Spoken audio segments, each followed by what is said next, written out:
대선 선거운동 마지막 날, 각 정당이 부동층 흡수를 위해 총력 유세전을 펼쳤습니다. 문재인, 안철수 후보의 호남 대결, 승자는 누가 될까요? 관전 포인트 짚어봤습니다. 초등 돌봄교사와 광주식육청 사이의 갈등에 공채 예정 돌봄교사의 절반을 경력직 중에서 뽑는 선에서 일단락됐습니다. 지난해 방송된 광주 MBC 특집 다큐멘터리 그들의 광주, 우리의 광주가 미국 휴스턴 국제영화제 심사위원 특별상을 수상했습니다. 여러분 안녕하십니까?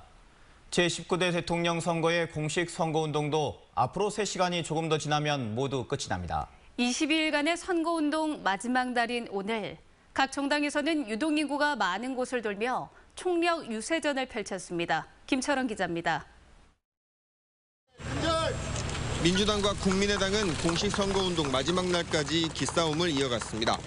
어버이날을 맞아 똑같이 큰절 유세를 하며 부동층 흡수에 총력전을 펼쳤습니다. 민주당은 적폐 세력 청산을 위해 호남에 압도적인 지지를 당부했습니다. 새로운 대한민국 그리고 확실한 정권 교체를 할 수 있는 더불어민주당 문재인 후보에게 광주 시민 여러분께서 내일도 확실하게 표를 몰아주십시오. 국민의당은 낡은 기득권 정치를 혁신하자며 변화와 새로운 미래를 선택해달라고 호소했습니다. 광주 시민 여러분의 투표가 대한민국의 미래를 결정합니다. 미래를 위한 기호 3번 안철수를 꼭 찍어주십시오. 보수 대결집을 노리고 있는 자유한국당은 호남에서 두 자릿수 득표율을 목표로 광주 시내 주요 지점을 누볐습니다. 다음 대통령은 반드시 국토를 지키고 국민의 생명과 안전을 위하여 안보 대통령이 필요합니다. 바른정당과 정의당도 지역주의를 극복하고 대한민국을 이끌어갈 능력 있는 후보를 선택해달라며 광주 유권자들에게 보다 더 과감한 결정을 주문했습니다. 깨끗하고 따뜻한 보수를 지향하는 여러분들의 미래 정당 기호 4번 바른정당에게 꼭 한 표를 부탁드리겠습니다. 기호 5번 심상정 후보 꼭 선택해 주십시오. 부탁드리고 호소드립니다. 더 이상 여러분에게 헬조선이라는 이 부끄러운 낱말을 남겨드리지 않겠습니다. 광주 전남의 경우 사전 투표율이 30%를 훌쩍 넘어 전국 최고 수준을 기록한 가운데 이제 본투표에서 유권자들의 선택만이 남았습니다. MBC 뉴스 김철원입니다. 가장 큰 관심사는 내가 투표한 후보가 당선될까 하는 거겠죠. 하지만 이것 말고도 흥미롭게 지켜볼 만한 점이 많습니다. 이번 대선의 관전 포인트를 윤구수 기자가 정리했습니다.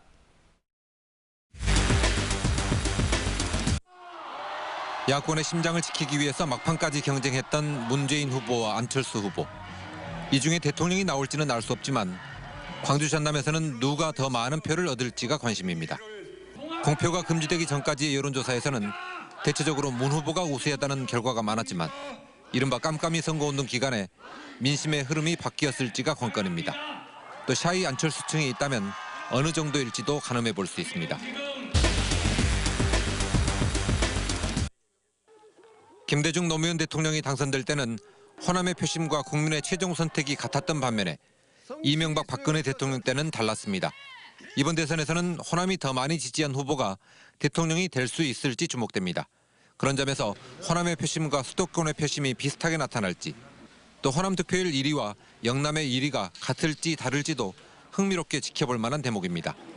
지역 대결과 이념 대결 구도가 완화됐는지를 살펴볼 수 있다는 점에서도 의미가 있습니다. 보수의 불모지라는 광주 전남에서 홍준표 후보와 유승민 후보는 얼마나 표를 얻을 수 있을지, 또 두 자릿수 득표율을 노리고 있는 심상정 후보가 목표를 달성할 수 있을지도 관심사입니다. 대선에서 처음 도입된 사전투표에서 높은 투표율을 기록한 광주와 전남의 최종 투표율이 90% 안팎까지 오를지도 지켜볼 만합니다. MBC 뉴스 윤문수입니다. 내일 투표할 때 무엇보다 기표에 주의하시기 바랍니다. 기표란이 작아서 실수로 다른 후보의 기표란을 침범할 경우 무효 처리가 됩니다.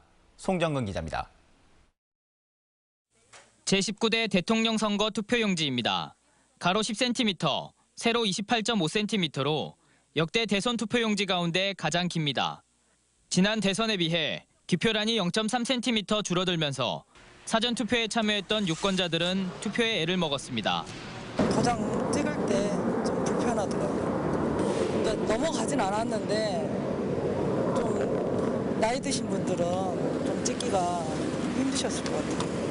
지난 5일 광주의 한 사전투표소에서는 60대 유권자가 기표를 잘못했다는 이유로 투표용지 재발급을 요구하다 거절당하자 자신의 투표지를 찢은 혐의로 고발되기도 했습니다. 선관위는 후보자 간 기표란 사이가 0.5cm 떨어져 있다며 다른 후보 기표란에 도장이 침범하지 않으면 유효표로 인정된다고 밝혔습니다.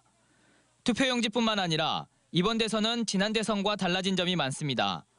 선거법이 완화돼 기표소와 투표소 내부만 아니면 선거 당일에도 특정 후보를 나타내는 포즈로 인증샷을 찍은 뒤 온라인으로 선거운동을 할 수 있습니다.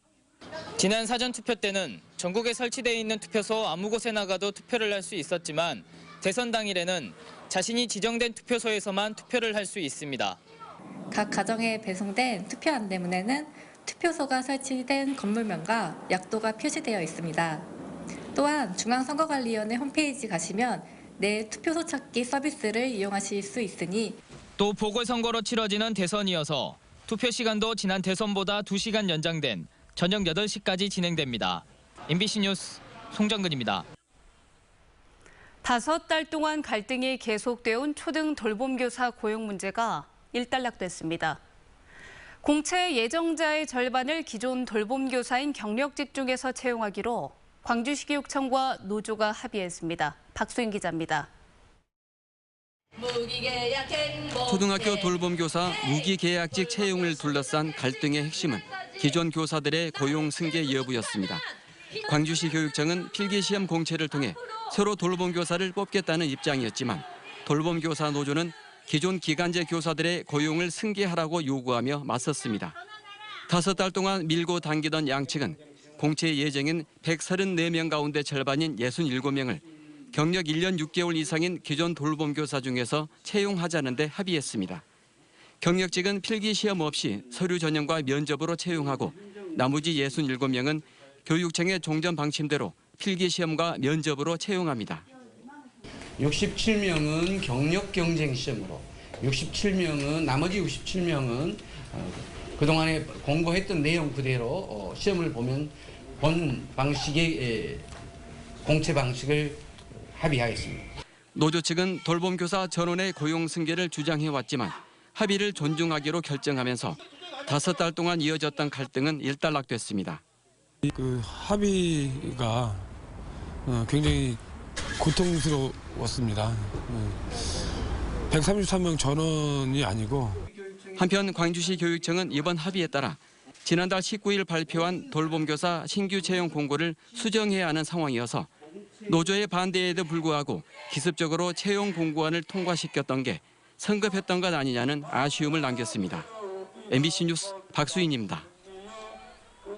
어버이날 나무를 캐러 산에 간 노부부가 숨진 채 발견돼 경찰이 수사에 나섰습니다. 오늘 날 12시쯤 구례군 산동면의 한 야산에서 전복된 차량 안에서 73살 김모 씨 부부가 숨져 있는 것을 아들이 발견해 경찰에 신고했습니다. 경찰은 아침 일찍 고사리를 캐러 나간 김 씨 부부가 비탈길에서 제동을 하지 못하면서 3m 아래로 추락한 것으로 보고 정확한 사고 경위를 조사하고 있습니다. 기아 타이거즈가 지난 주말 롯데와의 3연전을 싹쓸이하며 선두를 질주하고 있습니다. 최강의 선발진에다 뒷심도 강해졌고 약점이었던 불펜진도 안정감을 찾아가고 있습니다. 이미지 뉴스 리포터입니다. 팽팽한 접전이 펼쳐지는 연장 10회. 기아 타이거즈가 버나디나의 희생플라이와 김민식의 안타로 2점을 뽑아 승기를 잡습니다. 전주 2위의 반게임 차로 쫓긴 상황. 선두 수성의 중요한 고비였는데 기아는 지난주 넥센과 롯데를 상대로 5승 1패를 거두면서 2위와 승차를 되려 2게임 반으로 벌렸습니다. 헥터와 양현종, 햇딘, 임기영으로 이어지는 막강 선발진이 확실히 중심을 잡아주는 데다 쫓기거나 지고 있을 때 승부를 결정짓는 한 방이 터져나오는 등 타선의 응집력이 몰라보게 달라졌기 때문입니다. 시즌 초 기아로 이적해온 이명기와 김민식은 기대 이상의 만점 활약으로 팀 상승세를 이끌고 있습니다. 특히 이명기는 지난주 팀이 승리한 5경기에서 3경기의 결승타를 책임졌습니다. 뱀 직구 임창용이 9위를 찾아가는 것도 기아 상승세의 한 원동력입니다. 임창용은 지난 주말 롯데와의 3연전에서 1승 2세이브를 올리는 등 스스로 페이스를 찾아 불안한 뒷문 걱정을 덜게 하고 있습니다. 강한 선발 투수진으로 투수들이 부진하면 응집력 있는 타선의 힘으로 요즘 기아는 잘 되는 팀의 전형을 보여주며 선두를 굳건히 질주하고 있습니다. MBC 뉴스 이미지입니다. 지난해 방송된 광주 MBC 5.18 특집 다큐멘터리 그들의 광주, 우리의 광주가 미국 휴스턴 국제영화제 최고상인 심사위원 특별상을 수상했습니다. 그들의 광주는 1980년대 광주 학살 진상규명을 요구하며 분신하거나 투신에 숨진 민주화 인사들을 다룬 프로그램으로 영화제 200개 부문 가운데 국제정치 부분 수상작으로 결정됐습니다. 1961년 시작돼 올해로 50번째를 맞은 휴스턴 영화제는 43개국에서 출품된 4,400개 프로그램이 경쟁을 벌였습니다. 고병원성 조류 인플루엔자 발생으로 내려졌던 이동 제한 조치가 모두 해제됐습니다. 전라남도는 지난 3월 29일 이후 추가 AI 발생이 없고 시료 검사에서도 더 이상 바이러스가 나오지 않아 장흥과 곡성 등 3개 방역 지역의 이동 제한을 풀었고 이로써 25개 방역 지역에 대한 조치가 모두 해제됐습니다. 지난해 11월 발생하기 시작한 AI는 전남에서만 36건에 이르고 213만 8천 마리의 닭 오리가 살처분됐습니다. 어버이날을 맞아 광주시가 오늘 빛고울 시민문화관에서 기념 행사를 열고 정부 포상과 표창 등을 수여했습니다.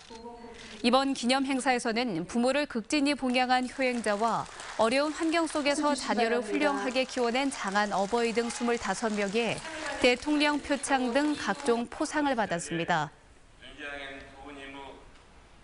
5.18 기념재단은 올해 5.18 문학상에서 본상 수상자로 선정된 김혜순 시인이 수상을 사양하겠다는 뜻을 전해왔다고 밝혔습니다. 5.18 재단은 이에 따라 올해 문학상에서는 본상 수상자는 없이 시와 소설, 동화 등 부문별 수상자만 두기로 결정했습니다. 김혜순 시인은 자신의 시집 피어라 돼지를 본상 수상자로 선정해 준 것은 감사하지만 5.18 정신의 무거움을 생각할 때 정중히 사양한다고 재단 측에 알려왔습니다. 세월호 4층 선미 여학생 객실의 진입로가 뚫렸습니다.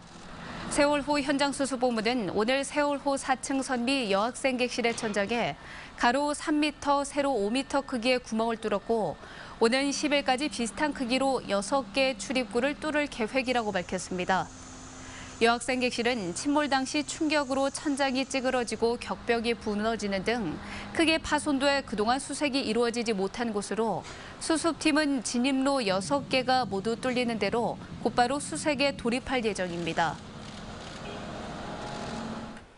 학벌 없는 사회를 위한 광주 시민 모임은 대학생에게 동원 훈련을 면제해주는 것은 차별이라며 국가인권위에 차별 시정을 요구하는 진정서를 제출했다고 밝혔습니다. 시민 모임은 국방부 훈령에 따라 저녁 1년 차부터 4년 차 사이의 동원 지정자는 2박 3일간 입영해 훈련을 받지만 대학생은 8시간 기본 훈련만 받는다며 이는 불안정 노동자나 자영업자 등 사회적 약자에 대한 차별에 해당된다고 주장했습니다. 전남지방경찰청은 불법 성매매를 알선한 마사지 업소를 적발해 업주 49살 김모 씨와 성매매 여성 등 8명을 붙잡아 조사하고 있습니다.